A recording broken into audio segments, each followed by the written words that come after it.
Hello and नमस्ते everyone. सबैजना सन्चै आरामै हुनुहुन्छ होला। म पनि सन्चै आरामै छु। हल्का रुगाखोकी लागेको जस्तो भइरहेको छ त्यति हो। आज चाहिँ यो भ्लगको सुरुवात म यहाँ नेसेवारबाट सुरु गर्दैछु, किनकि आज छुट्टी थियो। हल्का यसो घुम्न हानिदिएको, धेरै दिन भयो नहालेको भिडियो। अब बिस्तारै चाँडै आउँछ, बिस्तारै आउँछ, किन नआउनु तपाईँहरू। अनि आज चाहिँ सानो काम पनि थियो, यता आउने काम पनि सिधाइहालेँ। अब यसै त हो नि, यसै अब आगो बेला घुम्नु पऱ्यो भन्दैछु। आजको मौसम राम्रो छ। हामी बस्ने चाहिँ उयो बिल्डिङ छ नि ठुलो, हो यही बिल्डिङ छेउतिर हामी बस्ने नै। अनि यहाँको सिन यस्तो छ है, यो चाहिँ पुरानो निसेवार भइहाल्यो। अनि नयाँ निसेवार चाहिँ यो डाँडा हो। अहिले म त्यतैबाट जान्छु। हेरौँ बसमा चढ्नु कि हिँडेर जानुभयो। बसमा गयो 2 रुपियाँ लाग्छ, हिँडेर गयो फ्री हो। 11 नम्बरको बस गियर लाग्यो हिँड्यो। अब हेरौँ के हुन्छ। तपाईँहरूलाई हल्का यसो भित्रतिर घुमाइदिउँ कि भनेर सोचिरहेको छु। हेर्छु म के हुन्छ। अन्तिमसम्म चाहिँ बस्दिनु होला है सबैजना। हल्का सानो मजा आउने ठाउँहरू छ। अझ चाहिँ कस्तो भन्दाखेरि अब यो जति पनि भिडियो बनाउनु लाग्छ त्यस्तै हुन्छ क्या। पहिला जस्तै एउटै कुरा दोहोरिन्छ, त्यही भिडियो बनाउनु नि अल्छी लाग्ने। अब भिडियोको लागि के चाहिँ सोचेर बनाउनु जस्तो हुँदो रहेछ। त्यही भएर यसो आज धेरै दिनपछि ट्राई हान्दैछु है। क्यामेरासँग त्यो त हातै बसिआयो नि मेरो, बिर्सिए जस्तो छ। आज शान्ति मिठो ल है। पुरानो बिल्डिङहरू यसरी भत्केको छ है नेसेवारको, तर भित्र चाहिँ दामी सिटी छ है। कडा छ, तर यो ठाउँ पनि सुनसान भइसक्यो।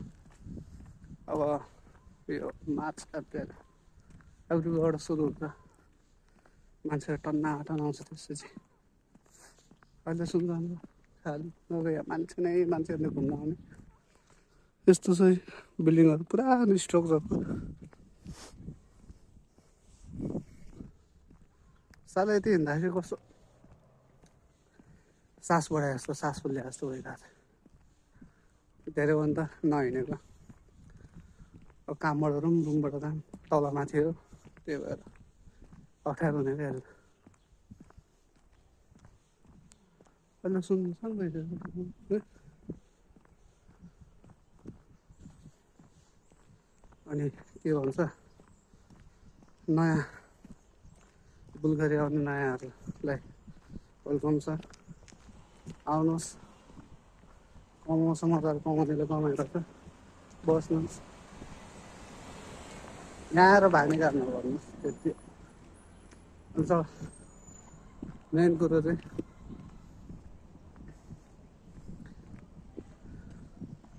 त्यो सिजनल भिसामा आउँदाखेरि चाहिँ बुझेर आउनु होला। पैसा धेरै नतिर्नु, पैसा त्यत्रो पनि पर्दैन, दलियाले खाइदिन्छ मात्र। यति भन्दै यति त हो, अरू के भन्नु।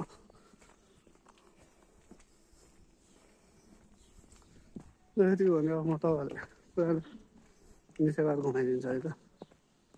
तर सानो क्लिपहरू आउँछ, क्यामेरा एङ्गल पनि मिलाएन होला। यो बानी नभएर हात दुख्छ रहेछ। पहिला त बानी थिएँ, जोस लागेको थियो नि त, जोसेर बनाएको। ल त्यसो गर्नु है।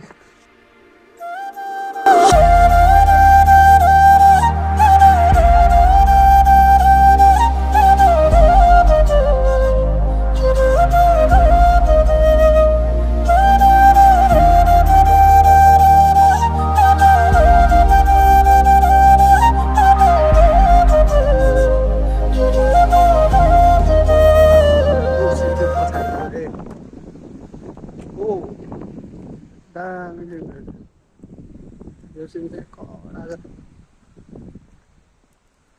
मिठो ठाउँमा आइपुगेको छु म। यता तलको बाटो आएकोमा दामी रहेछ। पुरानो बिल्डिङहरू यसरी भत्केको छ है। यो पनि पुरानै हो, स्ट्रक्चर चाहिँ राम्रो छ है। यिनीहरूको बिल्डिङ बनाउँदा युज हुने त्यही हो नि, माटो प्लास्टरले हुन्छ, सिमेन्टै।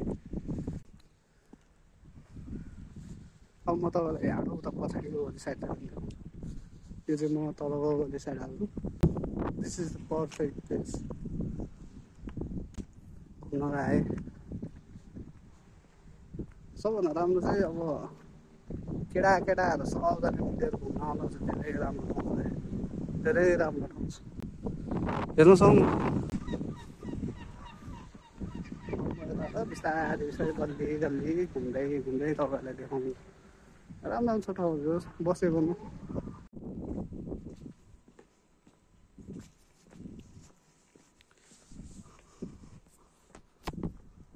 गल्ली चाहिँ दामी रहेछ, पुरानो गाउँघरमा हिँडेको जस्तै भइरहेको छ। जसरी लिउँ न मानेको यो घर पुरानो तरिकाले बनाएको छ, यो घर पुरानो तरिकाले बनाएको छ नि, त्यस्तै यहाँ गल्ली हेर्नु न। गल्ली भन्दा छुट्टै ठाउँ छिरे जस्तो हुँदो रहेछ हौ, समयभित्र त्यस्तो छैन नि त। तर सुनसान क्या यो ठाउँ, पुरै सुनसान छ।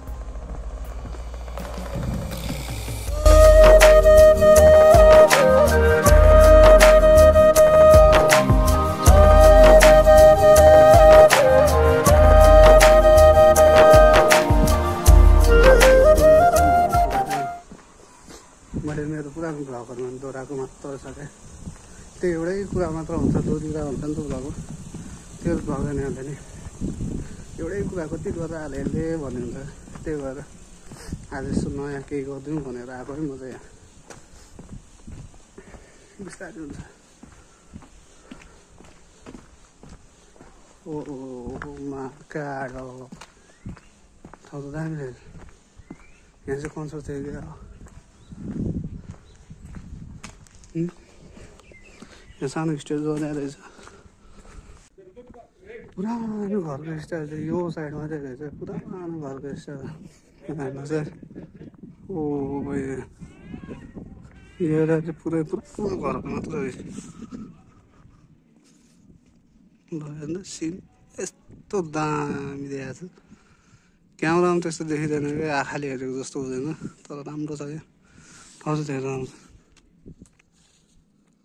अब यति भने म नि अब निस्किन्छु यहाँबाट, रुमतिर लाग्नु पऱ्यो, सब्जी बनाएर खानु पऱ्यो।